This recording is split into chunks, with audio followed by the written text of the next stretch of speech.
Para sa akin, ang mga paghihirap sa buhay na ito ay hindi maihahambing sa napakagandang kalagayan na mapapasa atin balang araw. Maging ang buong nilikha ay sabik na naghihintay na ihayag ng Diyos ang mga anak niya.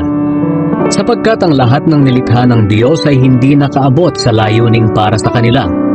Nangyari ito hindi dahil sa gusto nila, kundi dahil ito ang gusto ng Diyos. Pero may pag-asa pa. Dahil palalayain din niya ang buong nilikha mula sa kabulukang umaalipin dito. At makakasama rin sa napakagandang kalagayan ng mga anak ng Diyos. Alam natin na hanggang ngayon, ang buong nilikha ay naghihirap at tumaraing tulad ng isang babaeng manganganak na.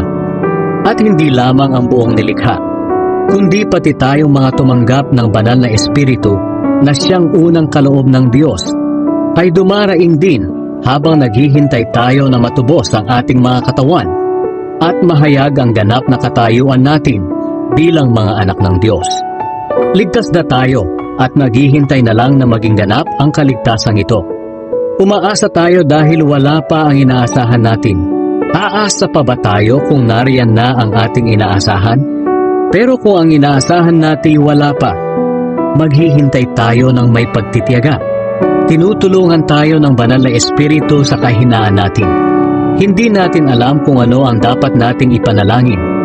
Kaya ang Espiritu na rin ang namamagitan sa Diyos para sa atin, sa pamamagitan ng mga daing na hindi natin kayang sabihin.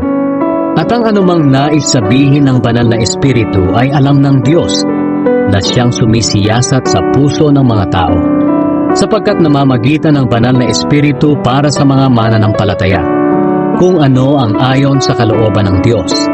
Alam natin na sa lahat ng bagay gumagawa ang Diyos para sa ikabubuti ng mga umiibig sa Kanya, na Kanyang tinawag ayon sa Kanyang layunin.